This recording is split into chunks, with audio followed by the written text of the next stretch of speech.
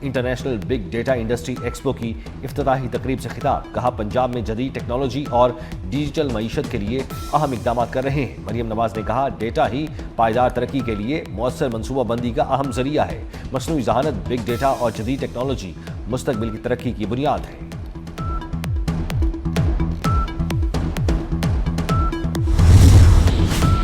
Petroleum مصنوعات کی قیمتوں میں معمولی کمی، پیٹرول 50 پیسے اور ڈیزل 19 پیسے سستا، پیٹرول 342 روپے 60 پیسے فی لیٹر ہو گیا، ڈیزل کی نئی قیمت 371 روپے 61 پیسے مقرر۔ کراچی میں کالعدم دہشت گرد تنظیم سے وابستہ ٹارگٹ کلر محمد عسکری آبدی گرفتار دہشت گرد سے 1 عدد ہینڈ گرنیڈ اور کلاشنکوف برآمد۔ ترجمان سی ٹی ڈی کے مطابق گرفتار دہشت گرد کا نام سی ٹی ڈی کی ریڈ بک ایڈیشن 10 کے انتہائی مطلوب افراد کی فہرست میں شامل تھا۔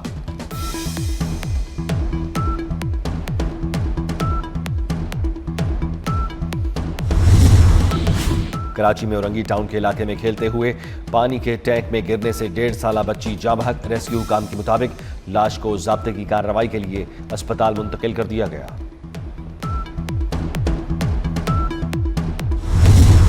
اسلام آباد اور گرد نواح میں بادل برس پڑے، کہیں تیز اور کہیں ہلکی بارش سے گرمی کی شدت میں کمی آ گئی۔ کراچی میں بادلوں کے ڈھیرے، موسم خوشگوار، کہیں کہیں بوندا باندی کا امکان۔ شہر قائد میں آج زیادہ سے زیادہ درجہ حرارت 31 سے 33 ڈگری سینٹی گریڈ کے درمیان رہنے کی پیشگوئی۔ نیپال اور چین کی سرحد پر سیلاب سے ہر طرف تباہی، سیلابی ریلے اور لینڈ سلائیڈنگ میں ہلاکتوں کی تعداد 469 تک جا پہنچی۔ متاثرہ علاقوں میں امدادی سرگرمیاں بھی جاری، دریائے تریشولی کے نزدیک ایک سرنگ سے 350 افراد کو ریسکیو کر لیا گیا۔ امدادی ٹیموں نے تبت میں پھنسے 555 سیاحوں کو محفوظ مقامات پر منتقل کر دیا۔ مختلف علاقوں میں غیر ملکیوں سمیت 900 سے زائد افراد اب تک لاپتہ۔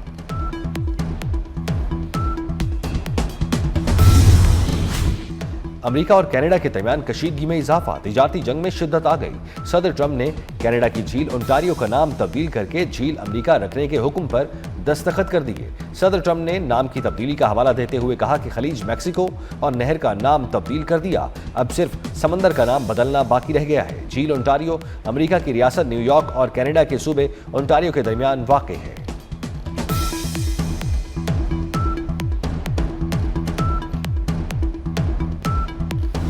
لارڈز ٹیسٹ پہلے روز انگلینڈ کی 248 رنز پر 9 وکٹیں، 29 گر گئیں۔ محمد عباس کے 4 اور محمد علی کے 3 شکار، بارش کے باعث پہلے روز صرف 56 اوورز کا کھیل ہو سکا۔